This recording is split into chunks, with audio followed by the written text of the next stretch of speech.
Hello students, how are your studies going on. आज के class के लिए तैयार हैं? I hope you have clearly understood the topics we have covered in part 1 and part 2 of chapter 1. Okay, let's start today's topic. और आज का topic है सम बिग बिग नंबर्स.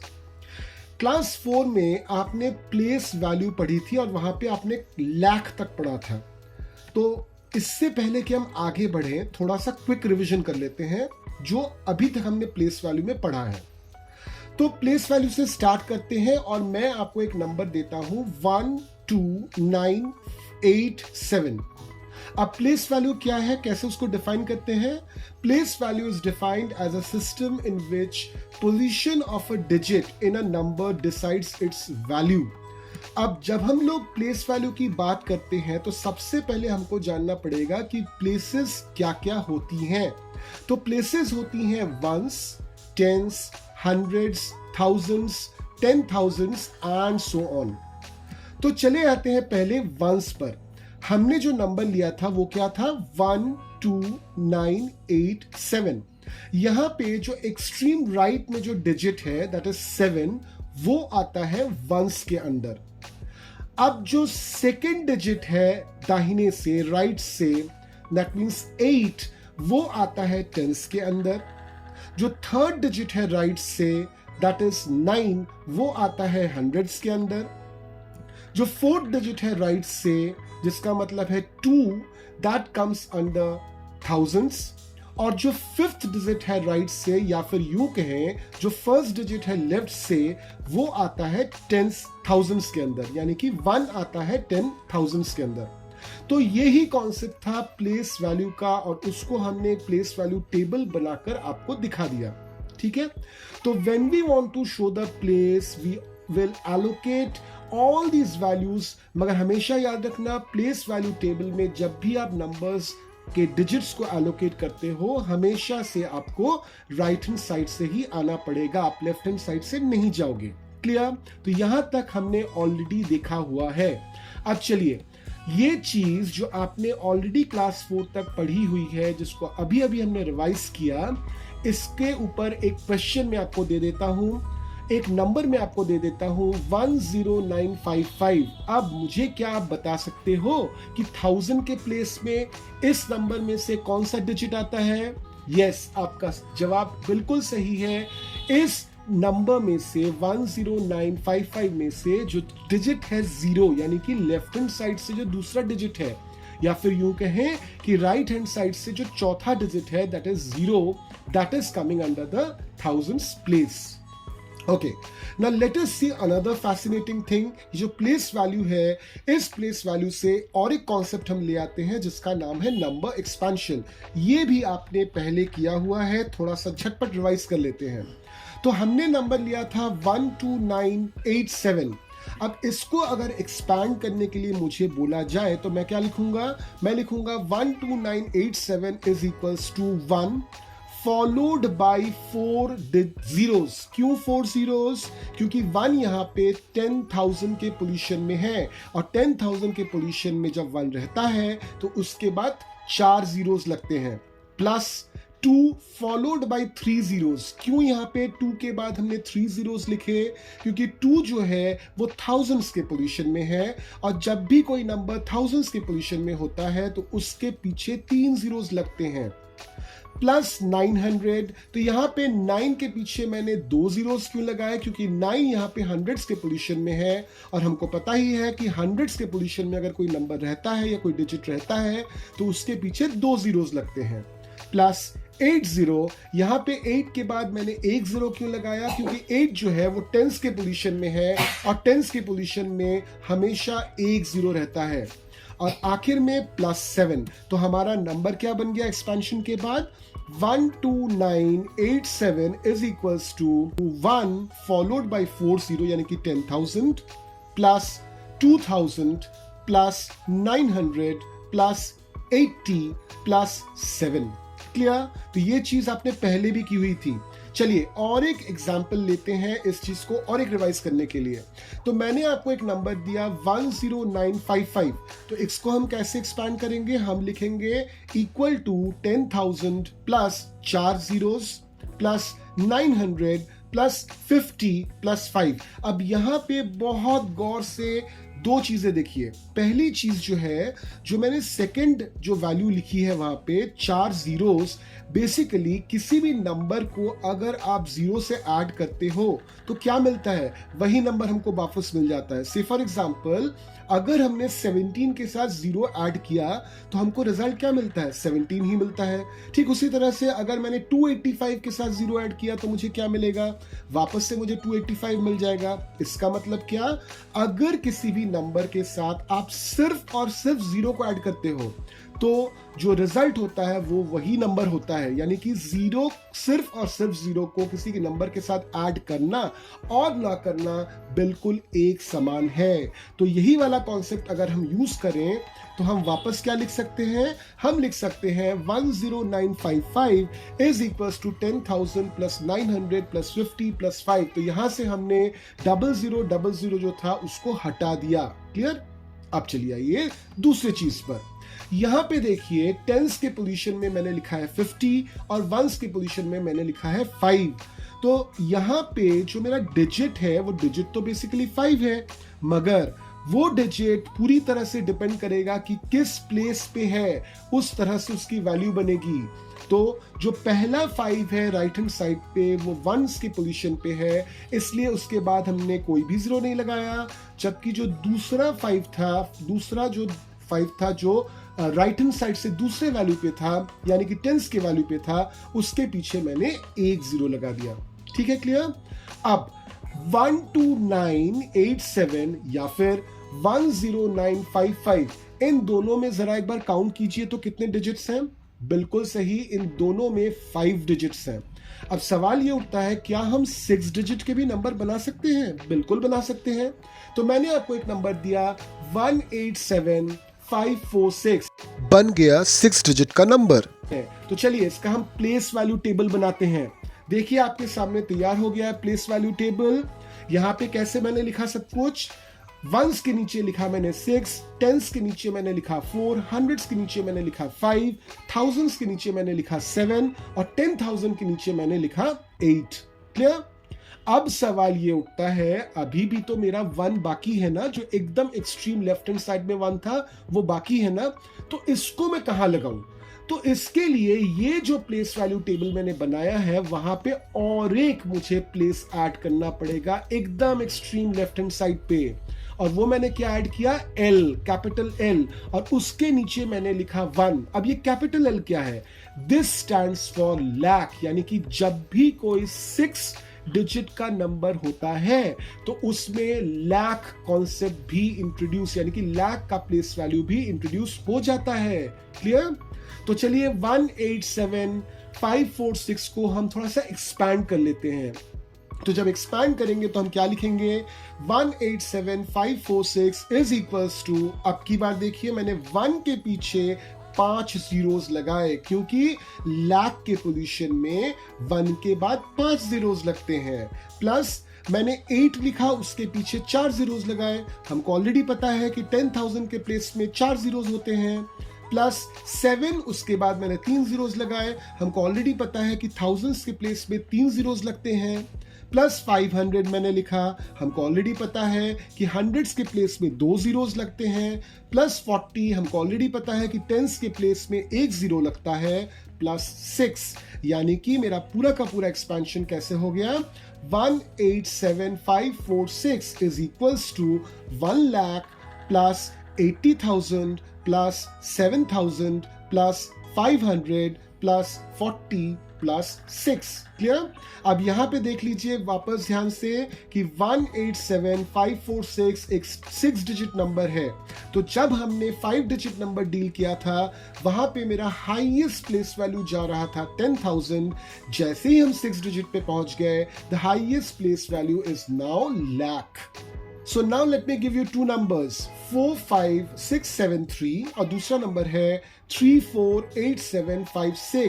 अब मैं आपको पूछूं कि which number has the highest place value as lakhs, तो ऑब्वियसली आपका आंसर होना चाहिए 348756। क्यों? क्योंकि इसमें 6 डिजिट्स हैं। अभी अभी हमने पढ़ा ना कि 6 डिजिट अगर किसी नंबर में होता है तो उसका हाईएस्ट प्लेस वैल्यू लाख हो जाता है।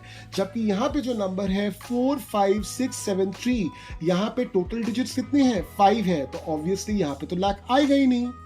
अब चले आते हैं 7 डिजिट नंबर पे। तो चलिए, मैंने आपको एक नंबर दिया 3784629 और इसका मैंने प्लेस वैल्यू टेबल बनाया।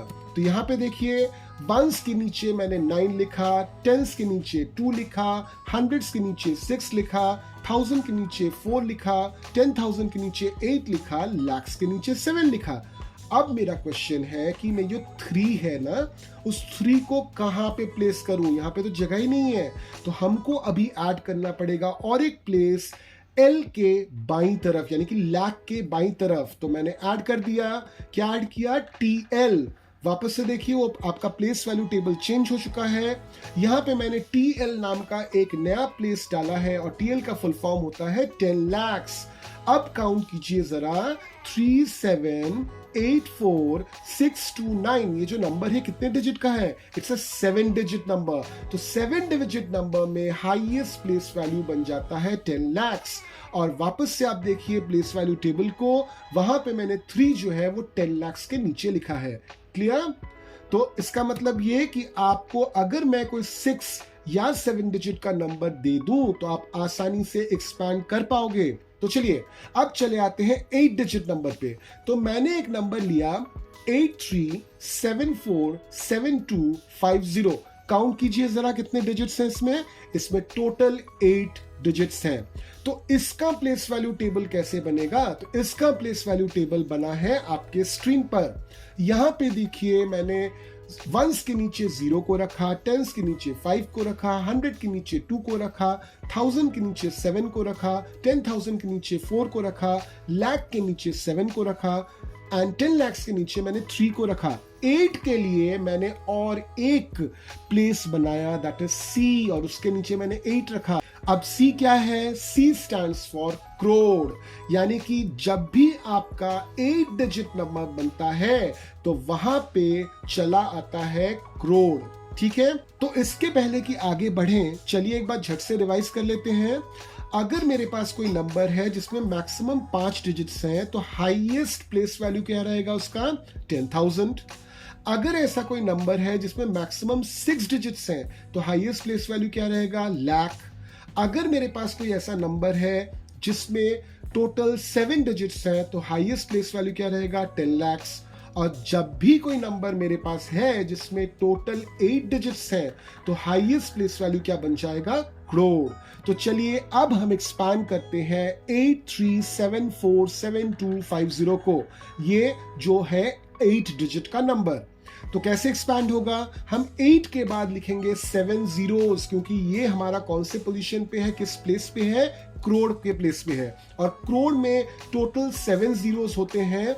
तो इसलिए मैंने लिखा 8 के बाद 7 जीरोस, प्लस 3 के बाद मैंने लिखा 6 जीरोस, क्योंकि 3 जो है मेरा 10 लाख के प्लेस पे है और 10 लाख के प्लेस में 6 जीरोस होते हैं, प्लस 7 के बाद मैंने लिखा 5 जीरोस, क्योंकि जो 7 है वो लाख के प्लेस पे है और लाख के प्लेस में 5 जीरोस रहते हैं, प्लस 4 के बाद मैंने लिखा 4 जीरोस, क्योंकि 4 यहाँ पे 10,000 के प्लेस में है और 10,000 के प्लेस में 4 जीरोस होते हैं, प्लस 7 फॉलोड बाय 3 जीरोस। क्यों? क्योंकि 7 यहाँ पे मेरा 1000 के प्लेस में है और 1000 के प्लेस में 3 जीरोस होते हैं, प्लस 2 फॉलोड बाय 2 जीरोस। क्यों? क्योंकि 2 यहाँ पे 100 के प्लेस में है और 100 के प्लेस में 2 जीरोस होते हैं, प्लस 5 जीरो। क्यों 5 जीरो? क्योंकि 5 यहाँ पे टेंस के प्लेस में है और टेंस के प्लेस में 1 जीरो होता है, प्लस आखिर में हम लिखने वाले हैं 0। तो मेरा टोटल एक्सपेंशन के बाद ये क्या बन जाता है? 83747250 is equals to 8 crores plus 30 lakhs plus 7 lakhs plus 40,000 plus 7,000 plus 200 plus 50 plus zero. अब आखिर का जीरो आप लिखो या ना लिखो कोई फर्क नहीं पड़ने वाला, इसलिए हम आखिर का जीरो मिटा देते हैं। तो अब चले आइए आपके किताब के पेज नंबर 10 पे, वहां पे कुछ क्वेश्चंस दिए हुए हैं। तो पहला क्वेश्चन है what are the other things we have heard in lakhs. तो जब भी हम गिनते हैं तो लाखों में गिनती कितनी चीजों की होती है। आप देखिए लाख या लाख मतलब उसके बाद 5 जीरोस रहेंगे। तो जनरली अगर आपको आपके शहर का पॉपुलेशन देखना हो, कितने लोग रहते हैं आपके शहर में देखना हो, तो ये काउंटिंग आप जनरली लैक्स में करते हो।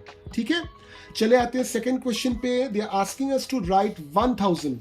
तो 1000 हम कैसे लिखेंगे? 1 के बाद 3 जीरोस होंगे। ठीक है, अब उसके बाद अगर हम एक जीरो और ऐड कर देते हैं तो क्या बन जाएगा? 10,000। ठीक है, अब उसके बाद और एक जीरो आप ऐड कर दीजिए, यानी कि 1 के बाद आ गया 5 जीरोस, तो वो बन जाता है आपका 1 लाख। अब चले आते हैं थर्ड क्वेश्चन पे। थर्ड क्वेश्चन में क्या बोला गया है कि हमारे देश में टोटल 2 लाख बोट हैं। ठीक है, अब उसमें से आधे जो बोट्स हैं that is running without motor. तो अगर हमारे देश में 2 लाख बोट हैं तो उसका आधा, आधा मतलब क्या? 50-50। ठीक है, तो आधे में मोटर है, आधे में मोटर नहीं है। ठीक है, तो 2 लाख मतलब क्या? 2 के बाद 5 जीरोस, यानी कि हमारे पास टोटल बोट्स कितने हैं? 2 लाख। 2 के बाद 5 जीरोस। अब हमको निकालना है कि कितने सारे बोट्स में मोटर नहीं है। तो हमारे कितने सारे बोट्स में मोटर नहीं है? आधे में नहीं है। तो 2 लाख का डायरेक्टली हम आधा करते हैं। तो 2 लाख का आधा या फिर किसी भी नंबर का आधा जब निकालते हैं तो कैसे निकालते हैं? हाफ कैसे निकालते हैं? उसको डिवाइड करते हैं 2 से। तो यहां पे 2 लाख को आप 2 से डिवाइड कर दीजिए। तो जैसे ही आप 2 लाख को 2 से डिवाइड करोगे आपको क्या आंसर मिलेगा? 1 लाख। यानी कि आप बोल पाओगे कि there are 1 lakh boats in our country which are running without any motor. Clear? अब चले आते हैं क्वेश्चन नंबर 4 पे। यहां पे क्या बोला गया है कि about 1/4 of the boats with motors are big boats. तो एकदम शुरू में हमको बोला गया था कि हमारे पास कितने बोट्स हैं? 2 लाख बोट्स हैं। इसमें से आधे जो बोट्स हैं दैट इज 1 लाख, उसमें मोटर नहीं है, और बाकी आधे जो बोट्स हैं दैट इज अनदर 1 लाख, उसमें मोटर है। अब यहां पे क्या बोला जा रहा है? 1/4। 1/4 मतलब 1/4, फ्रैक्शन 1/4, 1/4। तो उसमें उन बोट्स को हम बोलते हैं बिग बोट्स। तो हमसे पूछा है कितनों को बिग बोट्स बोलेंगे। अब नंबर ऑफ बिग बोट्स कितने हैं? इस 1 लाख का 1/4। तो हम 1 लाख को इंटू 1/4 करते हैं। तो सिंपल मल्टीप्लीकेशन और डिवीजन कीजिए। 1 के साथ अब मल्टीप्लाई कर दीजिए 1 लाख को, यानी कि न्यूमरेटर में जो भी है उसको मल्टीप्लाई कर दीजिए, तो आता है आपका 1 लाख। नीचे आपका डिनोमिनेटर क्या बचता है? 4। तो 1 लाख को 4 से डिवाइड कीजिए, आपका आंसर निकल के आएगा 25,000। यानी कि 25,000 are boats which are actually big boats. Clear? अब चले आते हैं एकदम नीचे वाले क्वेश्चन पे इस पर्टिकुलर पेज के। Have you heard about crore? What is it use for? Obviously अभी हमने करोड़ की बात की ना, तो करोड़ में क्या होता है? 1 के बाद 7 जीरोस होते हैं। तो ऑब्वियसली ये यूज होता है to count those numbers which are extremely huge. Say for example India की पॉपुलेशन, इंडिया की टोटल पॉपुलेशन या टोटल आबादी जो है दैट इज 140 करोड़। यानी कि जस्ट इमेजिन कीजिए 140 लिखने के बाद आप और 7 जीरोस लगाओगे, इतनी है इंडिया की पॉपुलेशन। तो बहुत बड़े जो नंबर्स होते हैं उनको काउंट करने के लिए हम करोड़ का इस्तेमाल करते हैं। ठीक है, तो चलिए इससे पहले कि हम चैप्टर खत्म करें, मेरे पास आपके लिए 2 क्वेश्चंस हैं। पहला क्वेश्चन है एक्सपैंड 1 2 7 6 4 5 6 2। और the second question है that is if there are 2 crore students who study under CBSE curriculum and half of them are girls, how many boys are there? तो ये 2 क्वेश्चंस आप झटपट सॉल्व कीजिए। इनका आंसर जो निकलता है आपका कमेंट बॉक्स में लिखिए। याद रखिए इसके पहले के जो 2 पार्ट्स हैं, part 1 and part 2 of chapter 1, revise them properly, go through them properly. Doubts है तो पूछिए। मैंने सभी के सभी लिंक्स जो है डिस्क्रिप्शन बॉक्स में दे रखे हैं। हमारे चैनल को सब्सक्राइब कीजिए और पूरी तरह से तैयार हो जाइए for the part 4 of chapter 1, जिसमें हम पढ़ेंगे द फिश मार्केट, मगर अगले वीडियो में। Till then keep learning.